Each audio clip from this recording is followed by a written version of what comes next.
All right. Good evening, graduate UNSY students. So first, for everybody's awareness, we are recording this session.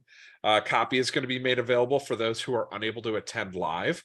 Next, for the format of tonight's meeting, I'm going to start by introducing our guest, who will discuss his connection to aviation and uncrewed aircraft system technology.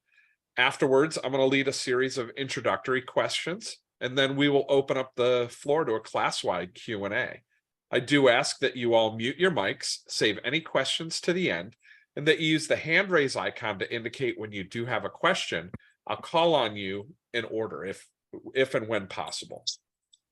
With that, I am just thrilled to welcome you to the 27th session of the UNSY Guest SME Speaker Series, the third and final of 3 for this term. I'm Dr. Brent Terwilliger, the program coordinator for the Master of Science in Unmanned Systems degree. Tonight, we are joined by our guest subject matter expert, KReed. Ken graduated from Purdue University in 1985 with a Bachelor of Science in Aviation Technology and a minor in Computer Science. He's a CFII and worked for the university as a flight instructor while also being active in the University Flying Club. After graduating, airlines are no longer hiring pilots, and the ones that did get hired, they were paid much less than their predecessors. One of his professors introduced the concept of considering being an airport planner. He started in that field working for the Aviation Planning Associates, or AVPLAN, in Cincinnati, Ohio. Because it was the mid-1980s, new technologies were constantly being introduced to the airport planning process, including computer-aided design, or CAD, airspace and airfield simulation, noise modeling, and a myriad of office products for spreadsheets and word processing. He began incorporating these new technologies into his role, working on master plans, system plans, and airport noise studies, and also teaching the staff how to use AutoCAD Lotus 123, which is the predecessor to Excel, and Microsoft Word.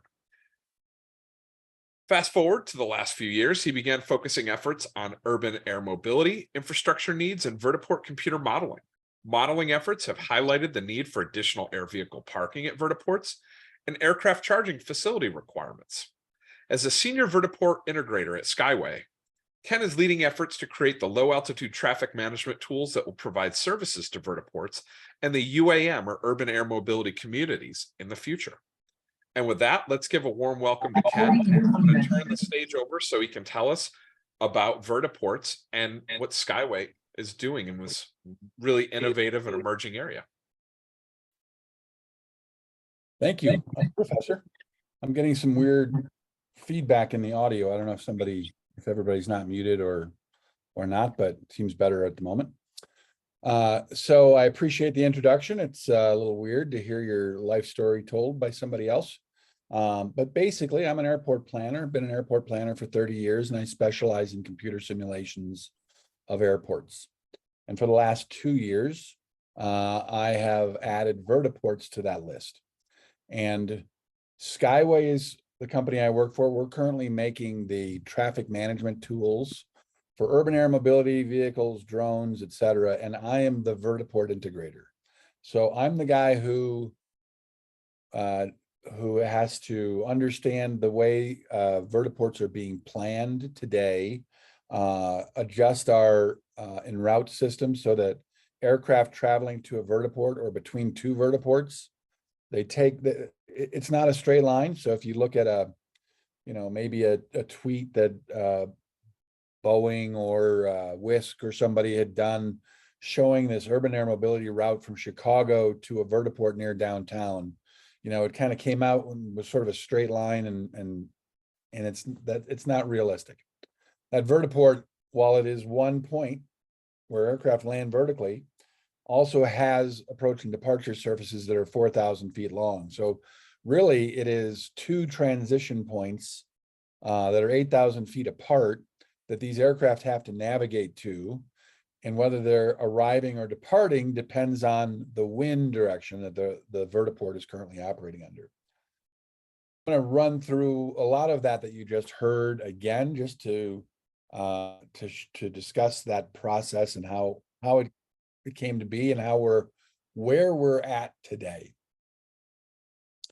So I'm going to skip through some slides here, but we are going to talk about the trends in planning We're going to talk about, again, this is a presentation I gave last week for Florida airports to discuss how they can affect not only their participation in the urban air mobility system, but within that system, there are different types of vertiports, and different airports may or may not qualify for being each of those different types of vertiports. So the goal was to direct those airport operators to plan now for what it is that they want to be and how involved they want to be in the future in their system.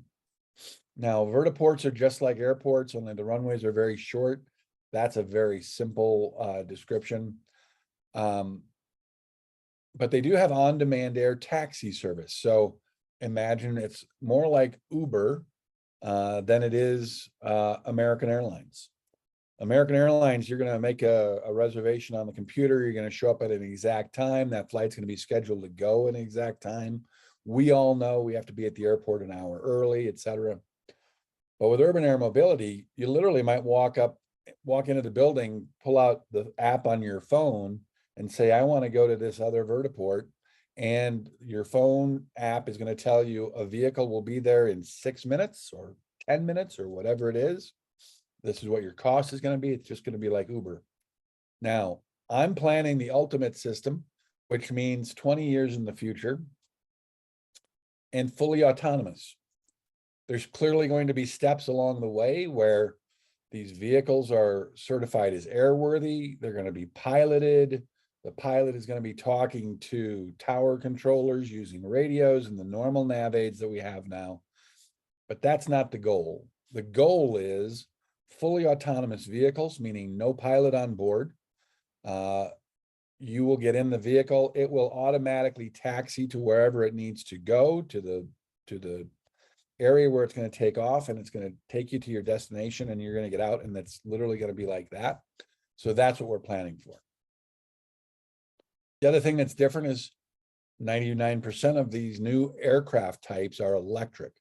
There are some variations on that. There are hybrids. There's hybrid helium or hydrogen and others, but I'll be talking mostly about electrical. I'm going to talk about the planning criteria, how they are defined for vertiports, and a little bit of airports. We're going to talk about the vertiport types and the use cases, etc. I'm going to skip over my introduction because all of that's already been covered. In addition to being an airport planner, I was also the noise officer at Tampa International Airport. So if you're familiar with airport operations, you're probably familiar with airport noise. These are some of the partners, the companies that we work with regularly. And I don't know if you can see this very well. I can try to make this a little bit bigger for you.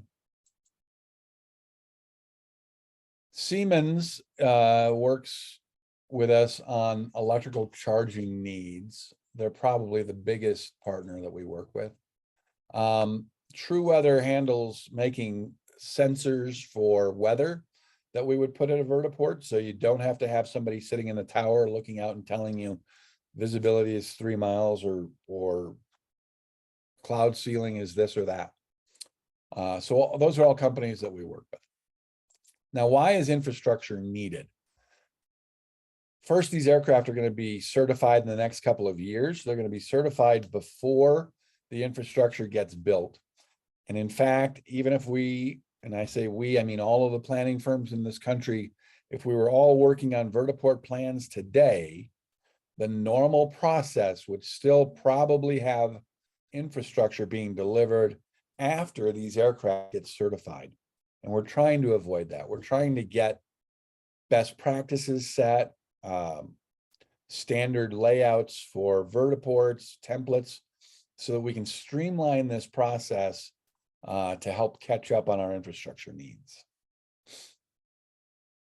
At a minimum, all airports in the country are probably going to have electric chargers, the same way Tesla chargers are going in at gas stations and grocery stores around the country. I'm not going to talk about just the need for electrical charging, just knowing that these vehicles are coming down the pike. So all airports are going to have these is really all you need to know at the moment. If you follow urban air mobility as a topic, you've probably seen online a fair number of artist renderings of what vertiports are going to look like. And I can tell you, if you Googled the word vertiport and looked at the images, most of those are wrong.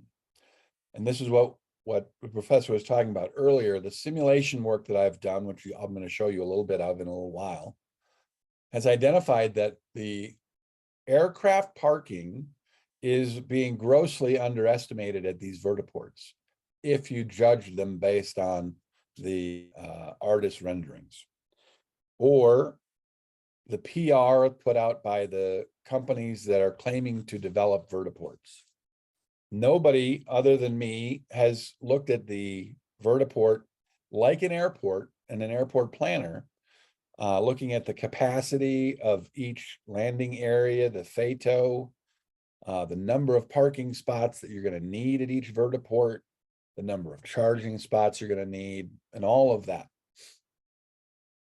The things I've highlighted here are things that are different than the normal airport master planning. We've already talked about on-demand services, electric vehicles, and they're going to be fully autonomous eventually.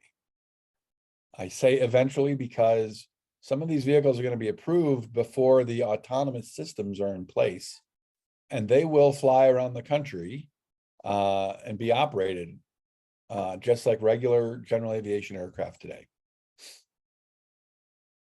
Now, again, I'm a planner, so I'm going to use planning standards to develop a hypothetical vertiport.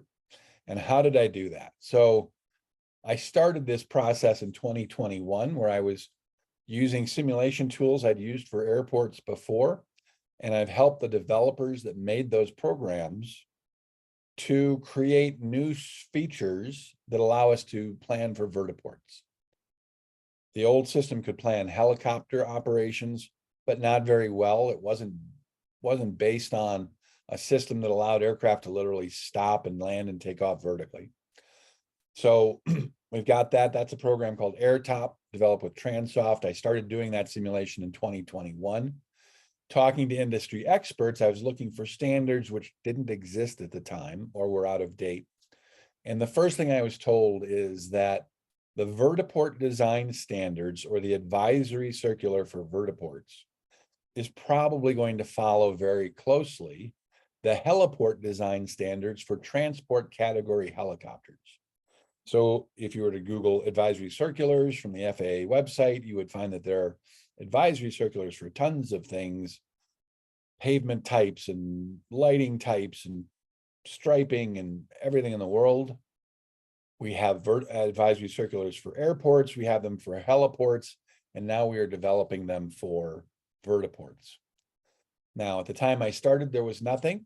Since then, the FAA has issued Engineering Brief 105, which was draft in last year.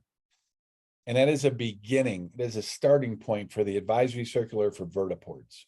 It talks about the landing area, but it doesn't talk about taxiways or parking or multiple operations side by side. So we have to wait for the full advisory circular to come out next year. But in the interim, I've fallen back on the transport heliport standards whenever I needed to fill in something for the analysis. So that's where we're at. We have heliport design standards, we have the engineering brief, and we will eventually have the full advisory circular for vertiports starting next year. This is a slide that NASA created, just showing all of the stakeholders that are involved in this system. So every aircraft has a pilot in command, but when they're fully autonomous, that pilot in command might be remote and it might be automated. Our system includes a man in the loop if an issue arises that somebody has to step in due to conflict resolution or some other issue, that we do have people involved, but for most of the flights, we don't. Most of the flights, the aircraft is going to simply make a request that it's ready to go. The computer is going to tell it, it's going to review the route, see if there's any conflicts. Assuming there are not, it's going to allow that aircraft to depart. It's going to know exactly where it is along the whole route. And it's going to know where it's going to be landing on the other end. So I do need to talk a little bit about terminology. I've already been stumbling over this. I'm not sure what everybody knows. So I'm going to run through this pretty quickly. Every vertiport is going to have these features built into them. This graphic you see right here with the vertiport symbol in the middle, what they call a broken circle. That broken circle is 10 feet by 10 feet. It lies within a paved area that is 50 by 50 called the teal-off or the touchdown and liftoff area. That light gray is surrounded by dark gray, also paved. That's called the FATO or final approach and takeoff area. And just to confuse people with acronyms in aviation, of course, FATO is also used colloquially to mean the entire landing area. So when I talk about FATOs in this conversation today, what I'm really talking about is a combination of teal-off, FATO, and safety area. The safety area is the area in green, and although this one is shown square, the new engineering brief says they can be square or circular. But that teal-off starts at 50 by 50, FATO 100 by 100, safety area 150 by 150. Safety area does not have to be paved, but it has to be under the control of the vertiport operator, meaning enclosed within the fence line. And you're going to see on a slide coming up that no two aircraft can ever be in the safety area at the same time. Now, once they land, there's also approach and departure surfaces, and you can see the ones on the bottom come from the heliport advisory circular, and they include straight approach and departure surfaces, and these are 4,000 feet long, 500 feet wide at the far end, and they go up at a slope of 8:1. But the helicopter advisory circular also has the ability to curve some of those approaches. The curved approach and departure surfaces are not mentioned in the engineering brief, so we're not certain whether they will or will not be in the advisory circular. We hope that they are, because by curving those surfaces, I can fit a vertiport into an existing airport much more easily than if I have to have them all be straight for 4,000 feet. I've highlighted in yellow. As I go through this presentation, you'll see the things in yellow are things that other people aren't really talking about. So we've talked about the FATO. Aircraft are going to land. They're going to go unload passengers somewhere at a terminal gate, for example. They might load and unload on the FATO, in which case the capacity goes way down, 4 or 6 operations in an hour tops. But if they get off the FATO, they can go and load and unload passengers. Then they can charge or recharge. And if you believe the PR from all of the OEMs, the manufacturers of these vehicles, then those vehicles are going to turn around, pick up more passengers, and leave immediately. But we all know that's not exactly how it works. If you're an Uber driver, you drop passengers off at the airport, you look up and down the curb to see if anyone else wants to leave. Otherwise, you got to leave empty and you're not making any money. And if you're a cab driver, you go to the back of the line if you're at the airport and you're waiting to pick up passengers to leave. There's going to be a lot more waiting for passengers than has been discussed in the media recently. And the reason I say that is there's different types of use cases that affect how long will you be waiting. And then finally, I'm going to talk about itinerant aircraft. Itinerant eVTOL aircraft also are not being discussed very much, but you know that there are people and corporations that are going to be buying these vehicles, and they're going to want to park them at your vertiport.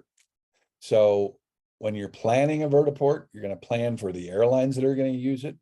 You're going to plan for commuters that are going to use it. And now you also have to plan for itinerant operations.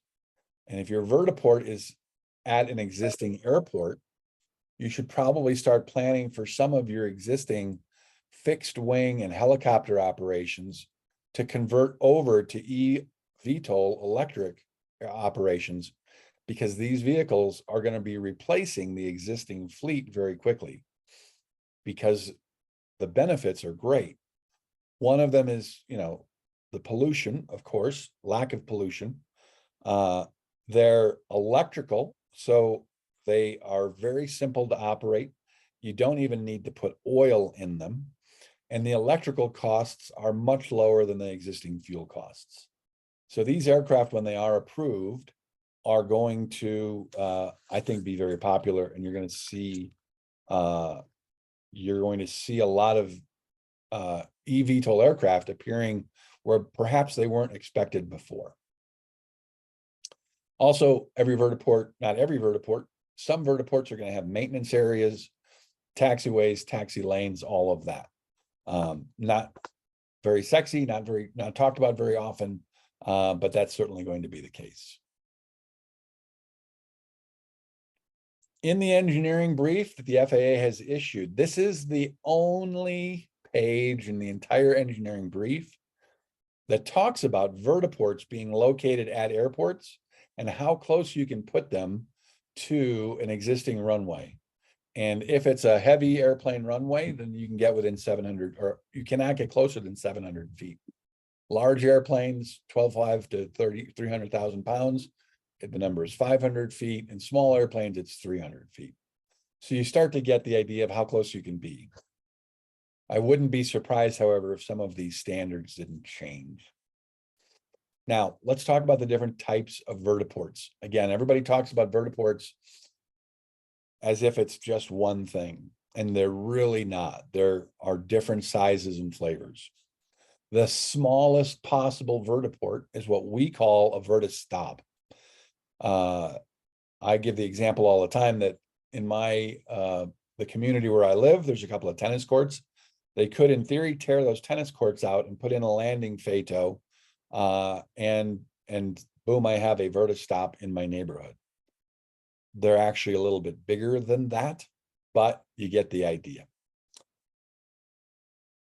If I get a little bit larger, then that vertiport might have two FATOs. Now I'm getting aircraft off of the FATOs, and I have to have a place for them to park.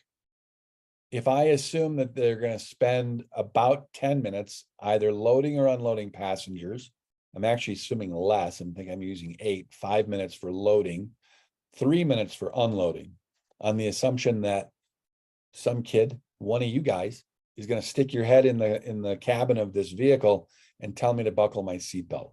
So departures take a little bit longer than arrivals. Based on the capacity of the arrival rate for the FATO, I need 4 parking spots for terminal gates, 2 for loading passengers and 2 for unloading passengers. But I'm assuming at least 20 minutes on average for charging, which is twice as long as the terminal size. So I need twice as many spots for charging as well. Those are the 8 gates that you're seeing with the lightning bolts in. And the reason they're separate, you could charge at the gate, but if you did, then your terminal building has to be 3 times as large, or at least twice as large. Because for the 4 minutes that I'm loading and unloading passengers, I'm assuming I'm not recharging that aircraft. Once it's empty, then I start charging. The 20 minutes starts ticking until the average when I unplug it, and then I can load passengers. And then finally, the ones with the timers in them, hourglass, that's the word I'm looking for, are showing an average wait time of 10 minutes for the aircraft after they've charged. So they've dropped off passengers, they've charged fully, then they wait 10 minutes because it's unlikely that somebody's going to be ready to go immediately. That's why I need 16 gates at this 2 FATO vertiport.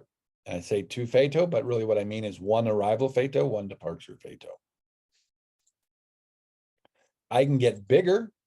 I can do 4 FATOs, 2 arrivals, 2 departures, but now I've doubled up my parking. Now I've also added a terminal building and a parking lot. Remember before, when I go back to this vertistop, I didn't talk about parking. I didn't talk about terminals because I don't expect to have them. I'm not going to build a terminal building in my apartment complex's vertistop because it's only going to be used once or twice a day. So instead, I'm going to take my bike there. I'm going to use my app. I'm going to call the vehicle. The vehicle operator is going to flip a switch somewhere. The gate will unlock. I'll be able to walk onto the aircraft, load, and take off on my flight. In the opposite direction, I land, I unload, I go through the gate, and that's literally all there is to the vertistop. But now when I get into this larger vertiport, now I need to have terminal buildings. I need to make sure passengers aren't getting on the wrong aircraft. I'm also probably going to have to keep track of vehicle parking, charging for the charging that's going on there, etc.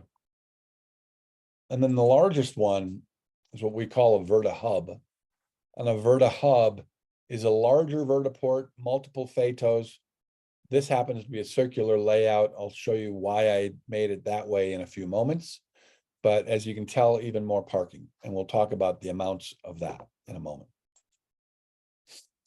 Now, the reason a lot of artist renderings of vertiports don't show parking is because frequently they're on tops of buildings. It seems to be everybody's fantasy to put a vertiport on top of a parking garage or on top of a tall structure. Not a very efficient method of operating a vertiport because, as I said, you need a lot of parking. But if you don't have parking and you have a very small and a very busy vertiport, then the flights are going to come in, they're going to unload their passengers, and then they're going to leave to go charge somewhere else. Also, they need to charge overnight, so in the next morning, they're ready to go with everybody being 100% charged. So I've conceptualized what I call a vertipark, which is a vertiport that is not for passengers at all. It is only for vehicles. And it's primarily for vehicles to recharge, but you would also use it to, you'd probably have a hangar there for maintenance or storage during storms, that sort of thing. So we're all on the same page. We're talking vertistops is the smallest. Vertiports can be small, medium, large. Vertihubs are the largest, and I call them a hub because it's likely that somebody would fly in on one aircraft and fly out on another aircraft. And we'll talk about why that occurs. Then there are special use vertiports. There will be first responders, police and fire, where there will be a dedicated vertiport for them because they'll have very specific vehicles and have very specific security needs. There will be medical, just like we have every hospital or many hospitals have a helipad. That will continue. And then there will be special event vertiports.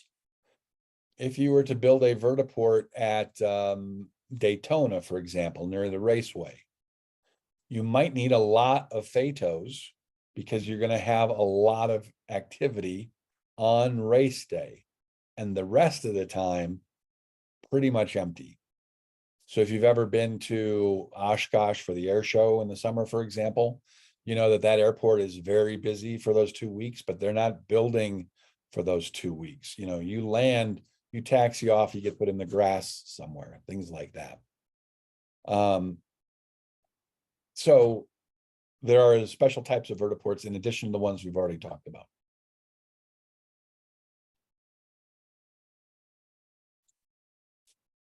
Vertiport questions. 1, will vertiports be co-located on airports? And the answer is yes.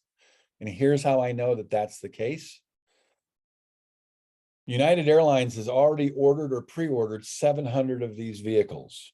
Coincidentally, they have 7 hubs in the United States. Maybe that's a coincidence, but I take that to mean they're going to put 100 aircraft at each of these hubs. Because if you run a taxi cab service or an Uber, you don't come in with 5 taxis, you come in with 100 taxis. If you get too low in the numbers, then you're not reliable. People can't, won't use you because they don't know that they can always get a vehicle. Why did United Airlines buy this many? Because the airlines themselves are conceiving of using this as a use case called first and last mile delivery of passengers. So if I fly into Orlando International on Southwest, but I'm going to Disney World, The thought is I can fly in on Southwest, walk out at my gate, go a couple of gates over, down to the pavement, and suddenly I'm either on a vehicle flying to Disney World, or I'm on a bus on my way to a vehicle flying to Disney World, because we need to streamline that process. For the highest level of service, you always want the vertiport to be on the air side. You don't want the passenger to have to go through security again, get his bags, lug them to the curb, for example. If you can't be on the air side, you want to be very close to the land side or near the rental car facility, because that's your choice. Your choice is either going to be to rent a car or to take one of these eVTOL aircraft and fly to your destination. If you have a car already and it's at the airport, well, that's not a choice. You're going to take your regular car. So you get the idea that it's going to be mostly the tourists that are coming into town, the transients, not necessarily tourists, might be businesses, business people, are going to be the first users of these types of aircraft. And I've highlighted on the bottom here, the source for that number is the AAMrealityindex.com. If you have any interest in urban air mobility, you should be familiar with that website, because it tells you everything you need to know about the manufacturers, and it estimates how quickly each one of them will get into service. It shows you the amount of investment and who's invested in them. So it's a great website. We're listed on the third page, which I believe is called the Landside Index. Skyway is. This is worth stopping and talking about by itself. The system for urban air mobility has to be faster and more convenient than other modes without sacrificing safety. If it's not faster and more convenient, nobody's going to use it. Nobody's going to spend more money for something that takes longer, or more money for something that is way too complicated to use. So in airport planning parlance, you want to have the highest level of service. So the system has to be fast and it has to be convenient. There are a lot of forces against being as fast as possible. Some people are concerned about noise from these vehicles. So they want you to take off and immediately go fly over water wherever you can, or fly over a highway. Go out of your way to avoid flying over my house. And if you do that, then the trips are going to take longer. And at some point, you're going to pass the point of it being profitable.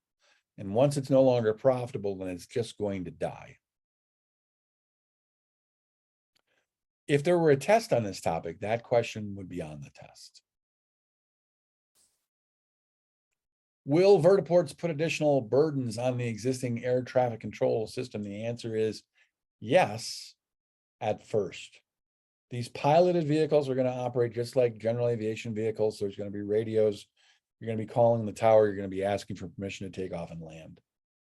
However, eventually these vehicles are going to be fully autonomous, and you won't be using any of those systems. You'll simply get on the vehicle, hit the button on your phone, and then this vehicle is going to take you to your destination.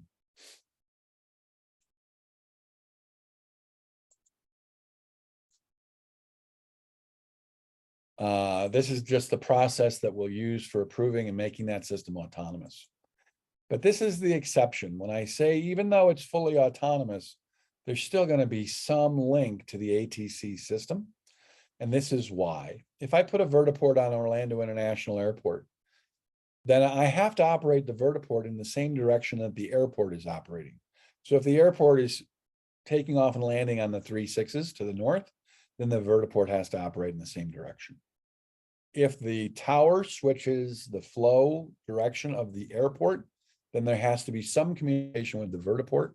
Even if it's autonomous, there's going to be a button or something flipped in the tower, and then the vertiport will switch as well. So there will be some coordination. So let's talk about use cases. The first one we've already talked about, first and last mile deliver of passengers, meaning I know you're going to fly into the big airport, but that's not where you live. You're going to want to go to your home, or you're going to go to your office, or you're going to go to the conference center, something like that. And the reason I mention this is because it has a very defined characteristic for the flight schedule that results from this land use. What do I mean by that? Remember, I said it's on demand. So the airlines operating in a large hub airport, for example, bring in a fleet of aircraft all at once, and they all unload. And then an hour later, a bunch of aircraft leave, and people have transferred between those gates and those flights, et cetera. For the origin and destination passenger who may or may not use urban air mobility, they're going to come in on that fleet, and then they're either going to go rent a car or use public transportation, or they're going to use some form of urban air mobility. And that flight schedule is going to match the airline flight schedule. They're going to be very similar. You're going to see the rises and depressions of that demand through the day, and it's going to match that hub airline.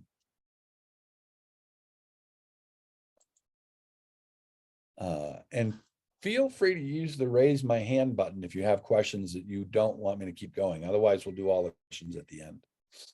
The next use case, very simple, is the commuter travel. It's just what you would expect. A bunch of people are going to come from the suburbs to downtown in the morning, and they're going to leave in the afternoon. So whereas before at the airport with the first last mile, you see this the demand going up and down. Here, you're going to see arrival demand peak in the morning, and then there's going to be a lull in the middle of the day, and then departure demand in the afternoon, and they're all going to go back out to the suburbs.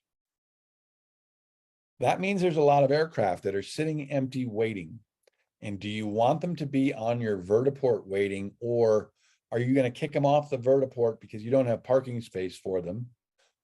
And if you do that, then you are requiring every flight to use the FATO twice, which is not helping your capacity, nor is it helping your revenue, unless, of course, they end up paying the landing fee twice. So they'll pay once when they drop off and once again when they come back. But we're not sure what those fees are even going to look like yet. So just that simple policy decision of either allowing the aircraft to stay at the vertiport empty, waiting all day, or do you force them to leave, is going to have drastic effects on the amount of real estate you have to buy initially if you let them stay, because you're going to need a bigger vertiport, or the complexity of the problem if you make them land and take off again, even though they're empty. Next use case, I call it point-to-point, or it's random. If there was a vertiport on the corner, I might someday go over and take a flight to a mall, to an Apple store, to any other vertiport, meet my friends for dinner, whatever. It's a very random process. Unlike the two previous use cases where there was very obvious patterns, there is no pattern. And then the final one is the itinerant. This is where people are going to bring their eVTOLs to the vertiport. They're going to land. Maybe they'll stay for dinner and then they'll leave. Maybe they'll stay for 3 days. So you need to start planning for those types of operations at your vertiport.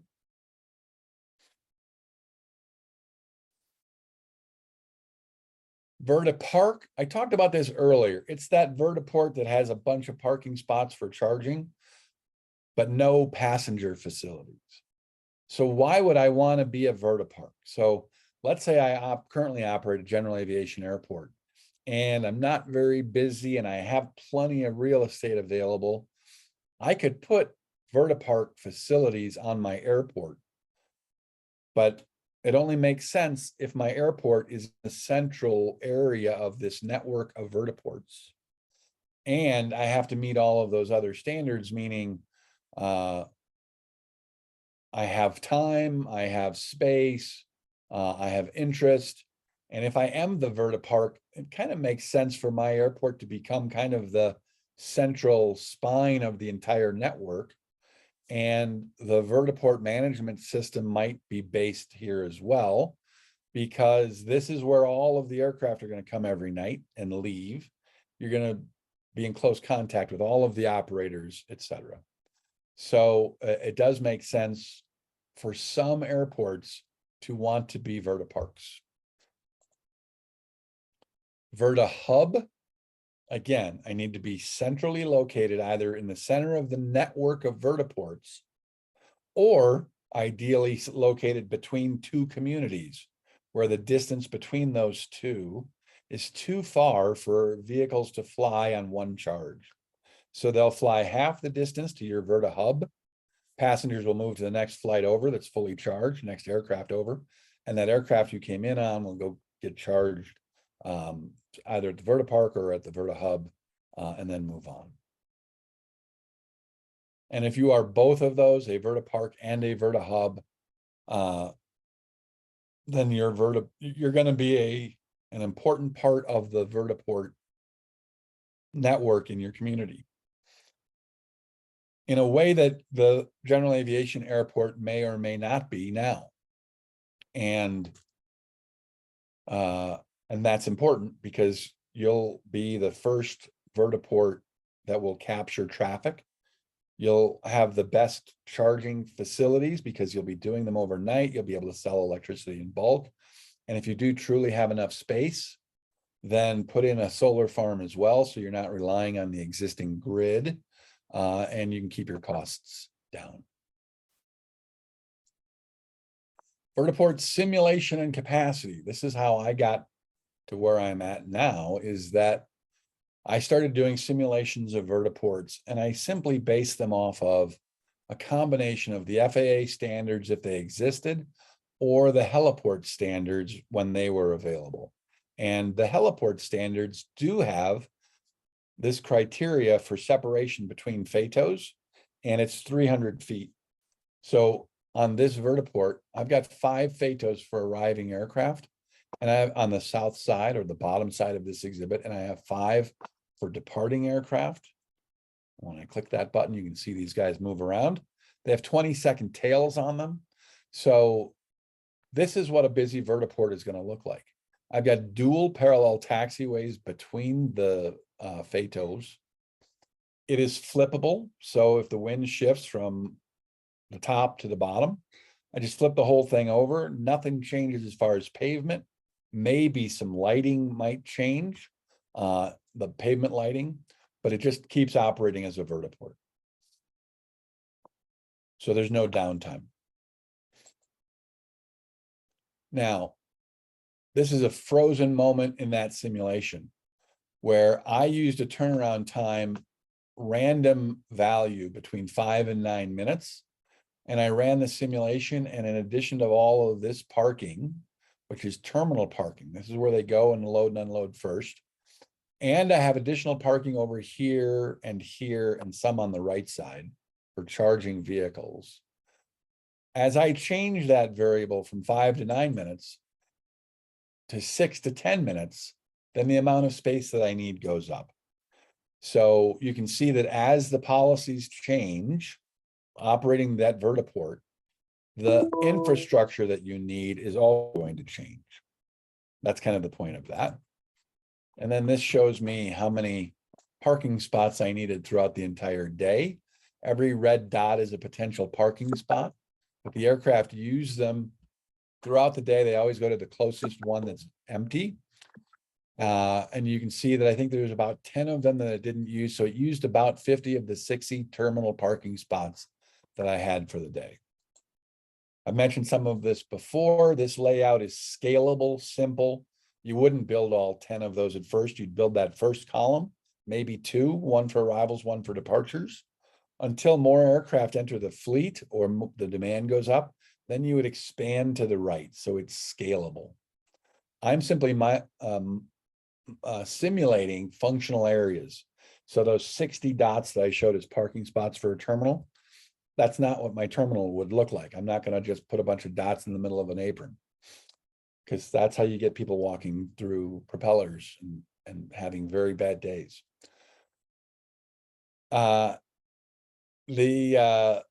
layout of the vertiport may be dependent on obstructions in the airspace nearby.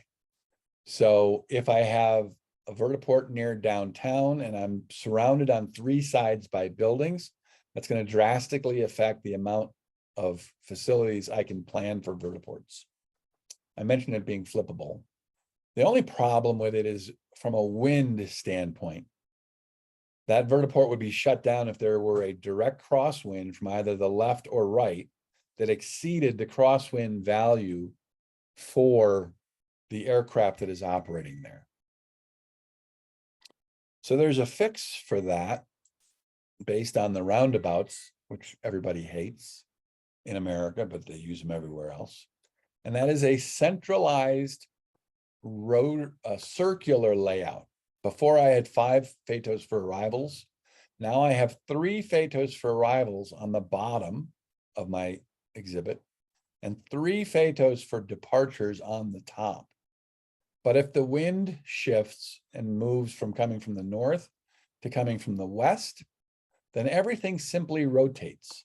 Now I have 3 arrivals on the right and 3 departure phatos on the left. I've also fit in plenty of parking for charging, itinerants, and the terminal is in the center. By putting it in the center, I minimize my taxi distance. Some of the OEMs don't like taxiing. Some of their vehicles don't even have wheels on them. They're currently operating with skids, in which case they would hover taxi the terminal.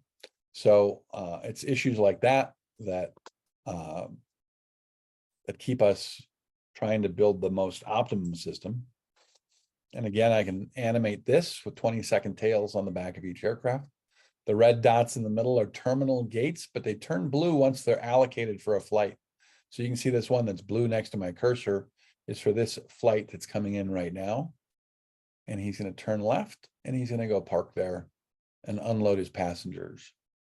Then he's going to wait 3 or 4 minutes and he's going to depart up to a charging facility until he's fully charged. And then he can leave the simulation based on whatever his departure time is. So what does that look like when we do an artist rendering? This is one that we had an artist create for us. It's a full circle. Again, you wouldn't build this in the first year. You would probably build 3 or 4 gates on the far side of the circle. And then in phase 2, you'd add 1 half, phase 3, you'd add the other half until you completed the whole circle. That's what it looks like in real life, photorealistically. But that is, again, just an artist rendering. I'm pretty close to running out of time, so I'm going to jump through a couple of quick slides. Vertistop is the smallest possible vertiport, but if I include the fence around it and I need to include enough space so a kid can't be playing over here and throw a basketball on top of a vehicle, so that fence goes out pretty far. That's 135,000 square feet. Nobody really understands how big this really is till we put it in terms everybody understands. I said a couple of tennis courts. It's really not. It's a football field. And if you include the whole area, it's 3 football fields end to end in order to occupy that space. I can double it. This is the same types of exhibits you saw earlier where I'm just making the vertiport larger. Now I've doubled, or I'm up to 1 million square feet almost within the fence line because I've got parking positions that I have to include as well. And I can double that. And again, these are the same types of exhibits you saw before. I can show the airspace surfaces. I can rotate the airspace surfaces as we go around. And I can make the full 7 phato, 4 for arrivals, 3 for departures with the airspace surfaces. And the 3.8 million square feet, if you include that in the fence line. And that, I think, is the conclusion. Does anybody have any questions? So I'll kick us off, and then if you all have questions, start raising your hands, and I'll call on you in as best of order as I can. So just a couple things to get us started. Ken, you mentioned that conceptual imagery of vertiports are pretty inaccurate. Yeah, So I take that to mean we're not going to see massive stacks of Conex containers that have been repurposed with baristas, horizontal greenery, families walking dogs going by, all that that fun that, stuff. that is a fair statement. And Um, you're not, I have seen ledges built on the sides of apartment complexes where they think they're going to come in, fly up on and land on that ledge, get out of the vehicle hanging on the side of a building, and then that ledge is going to suck into the building, kind of like, oh, what's the movie with Harrison Ford? Blade Runner. Blade Runner. Yeah, Yep. he lands the eVTOL in his living room, in essence. I don't think you're going to see that anytime soon. In all seriousness, there has been a lot of talk about repurposing existing commercial structures, such as defunct shopping centers. Here in Florida, potentially putting them on top of or on the edge of large water retention features, and then also in conjunction with other transportation as part of a larger, diverse, multimodal transit model. What are some of the more off the wall or radical concepts that you've heard that you think may have some nugget of feasibility?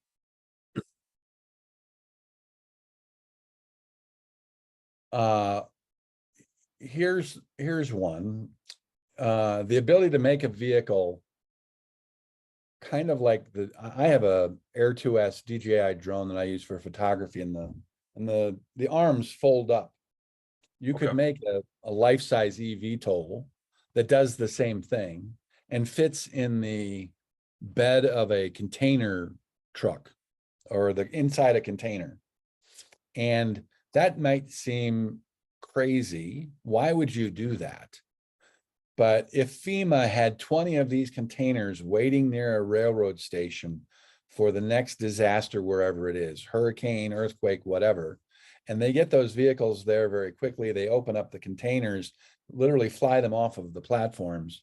That's pretty high tech, that's pretty futuristic. And yet it's completely realistic. There will be some limitations on how fast they can take off, et cetera.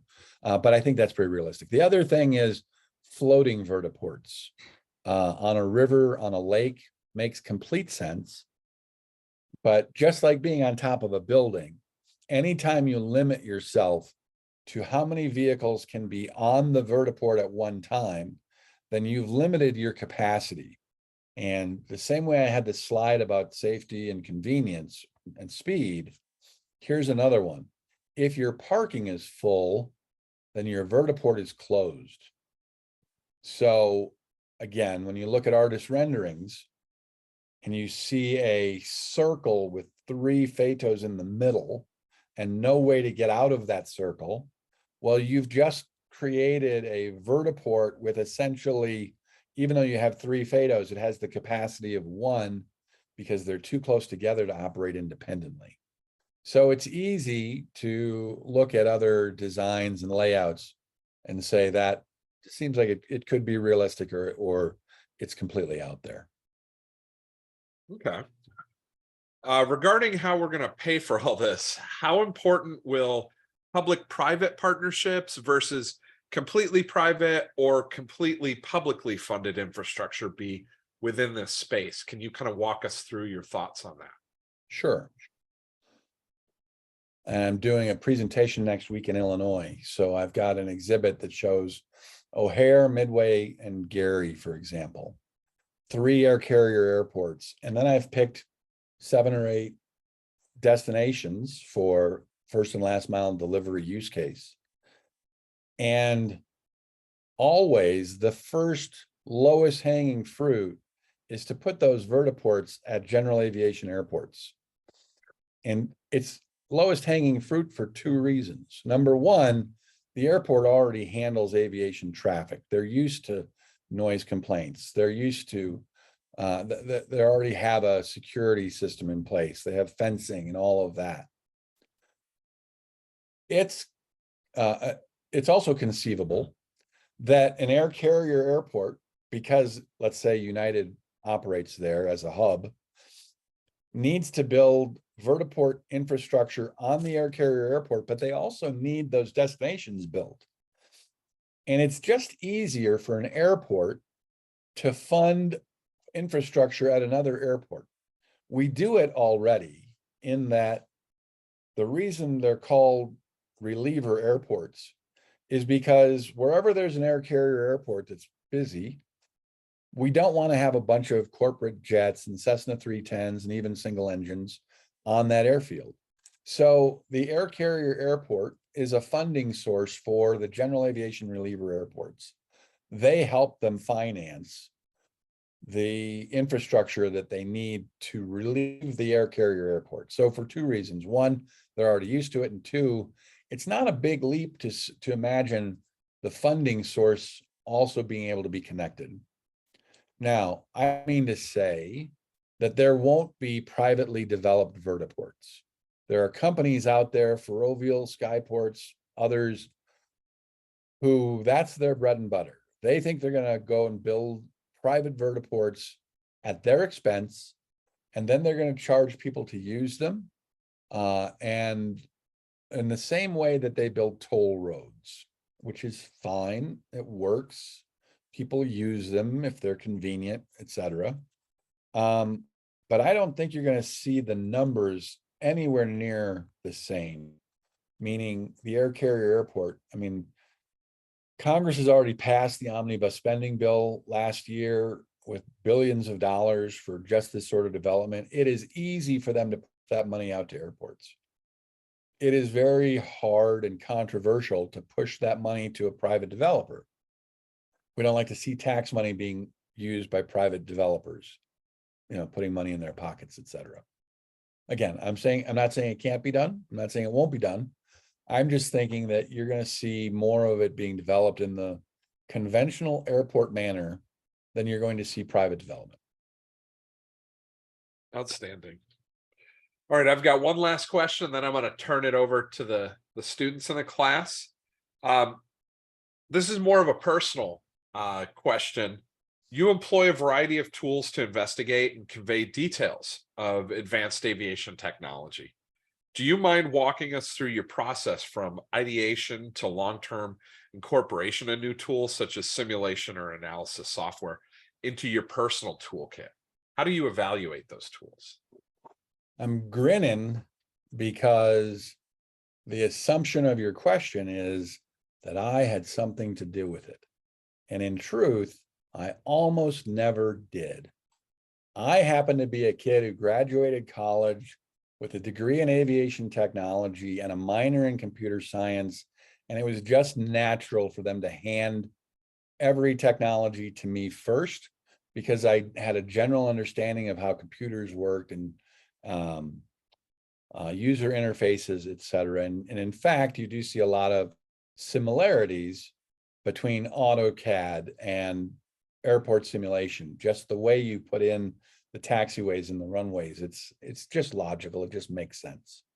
Having said that, if I had any policy throughout my career, it was always to minimize that, because I didn't want to be just the technology guy. So for most of my career, I tried to spend half my time doing master plans, system plans, noise studies, etc. And then I allowed half my time to be spent on computer technology, simulation, AutoCAD, even artist rendering. And some of the graphics you see here today are nothing more than Blender. And if you've ever used Blender or have never heard of Blender, start looking at it, because it allows you to animate and do some things, and it's absolutely free. So if you can, stick with whatever has the most impact and whatever you enjoy. Because if you start doing computer simulations of airports or vertiports, there are going to be nights when you're up late trying to solve a problem because you have a presentation the next morning, and you better enjoy what you're doing or you're going to go crazy. Outstanding. All right, Dan Brindley. Hey, first of all, thank you very much. This has been really cool.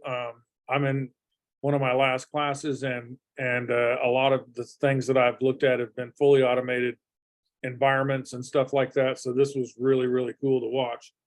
I was in Dubai. Well, I was in UAE for a couple of years between 15 and 17.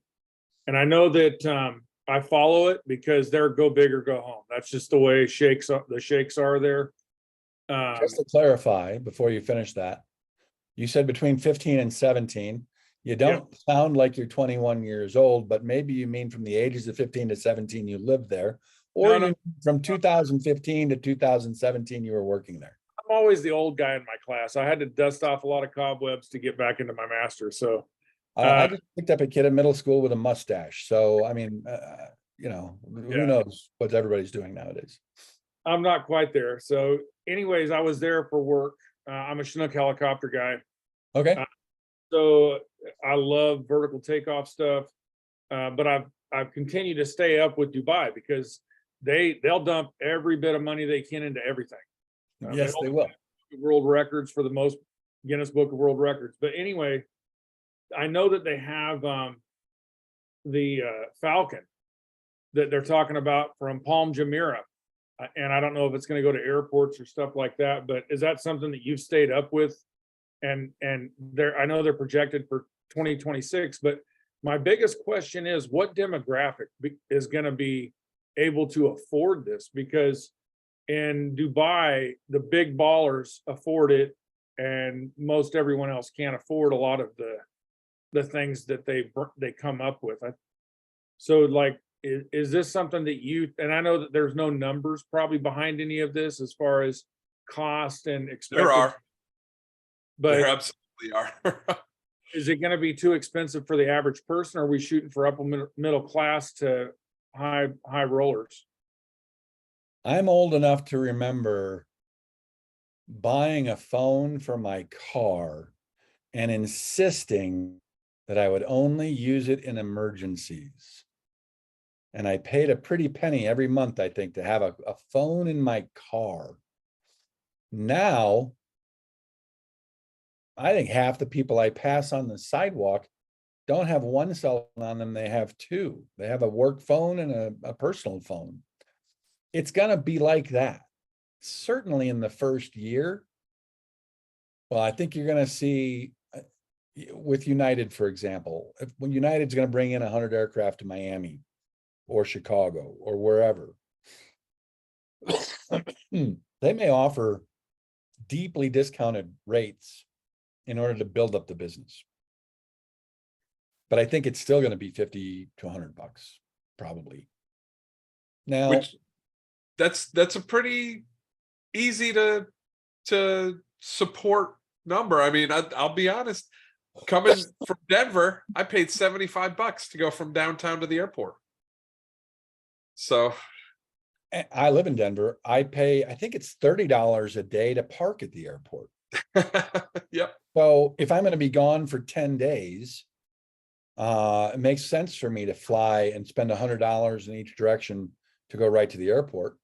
And it might even be the same price as Uber, but it'll definitely be faster. And I'm definitely going to pass that expense on my expense report. So who's going to use it first? Of course, it's going to be business people. It's going to be high value people. But I think the high value individuals are going to own these things, or they're going to own hybrid, electric, hydrogen, vertical takeoff and landing, and they're going to have their own vertiport because NetJets model. You own part of it. Sure, NetJets, sure. You'll have shared use, that sort of thing. Yep. But you're also going to see these vehicles flying overhead delivering organs for organ transplants. You're going to see police and fire. You're going to see search and rescue. Now, even now when there's an accident on a highway, frequently within 30 minutes of the accident, there is a drone up in the air taking pictures of the entire scene in 3 dimensions. And that's just a handheld drone. Imagine if that vehicle was full sized. The technology and the use cases we haven't even thought of yet. So I think you're going to see first responders use it first, and I think public acceptance will be okay. I think they're not going to be as noisy as everybody is afraid they're going to be. You know, when I hear a helicopter go over my house, even at 3,000 feet, it's pretty loud. I don't think you're going to hear these guys at all at 1,000 feet. You know, they're going to be hidden in the highway traffic noise. And just for your awareness, the consensus on per mile, there's really two numbers out there. So it'll probably be way above that initially. But what they're looking for, scalable, and this is in line with what Ken mentioned about cell phone, early cell phone adoption, extremely expensive, priced out majority of people that maybe wanted one, but now we've gotten to the point where you can go into a 7-Eleven and buy one. So the number they're aiming for, $2.25 a mile, $2.25 a mile to $3.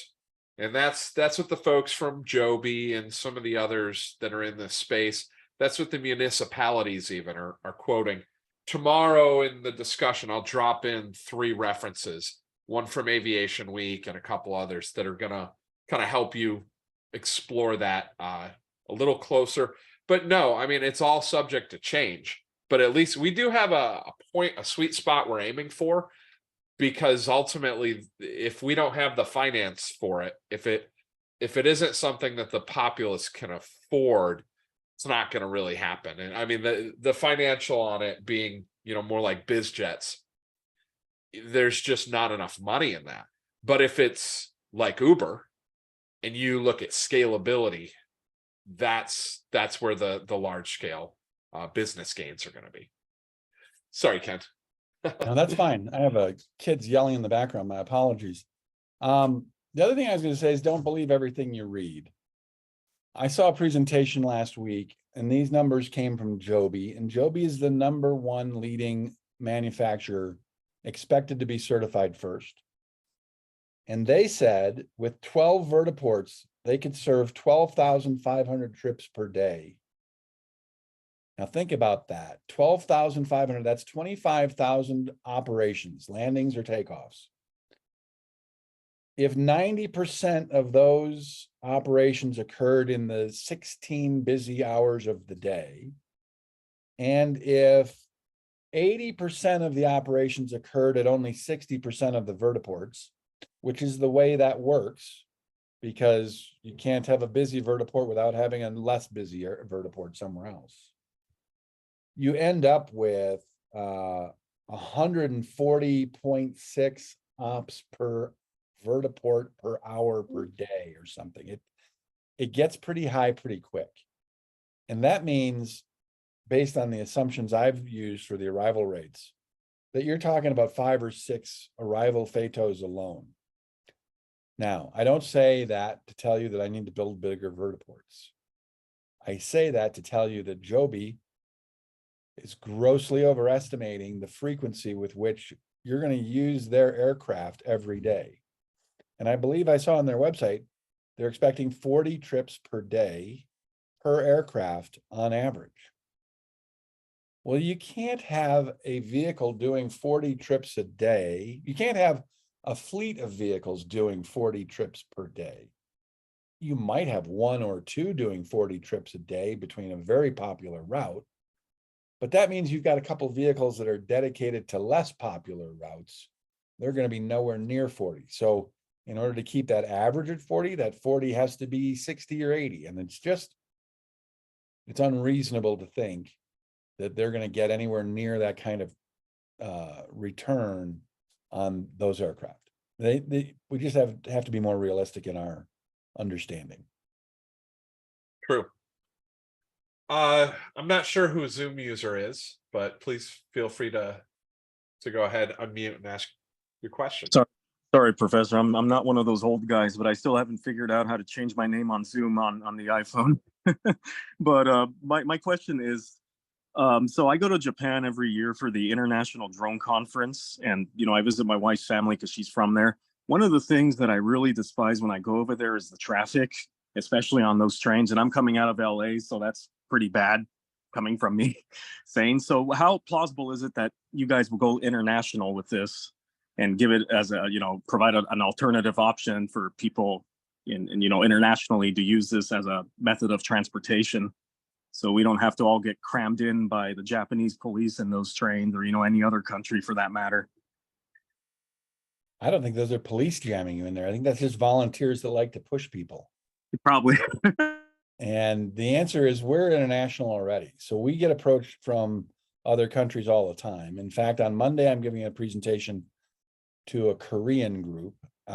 We've talked about doing work in Japan. We were trying to get involved in the planning for urban air mobility for the World's Fair in 2024. I don't remember. I think it's 2025. But Japan is just a very weird country with very set ways of doing things. So we haven't had any luck in actually getting any contracts yet, but yeah, we're definitely pursuing that. So, it's not just Japan, it's, imagine Mexico City as well. Some of these urban areas are just so huge. Even when traffic is good, you can't get anywhere. I read a story the other day about the most lanes for any highway in the country is I-45 in Houston, and it's 12 lanes wide, and it backs up all the time. So I guess the question is, we're definitely international, looking for work all of the time, all over the world. We're not as well known. We don't have offices in every country, but we're also pursuing Australia and New Zealand at the moment. But those different countries have different standards.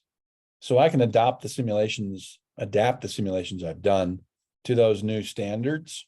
But we're so busy with the United States and the FAA standards that, everything else is kind of on a back burner.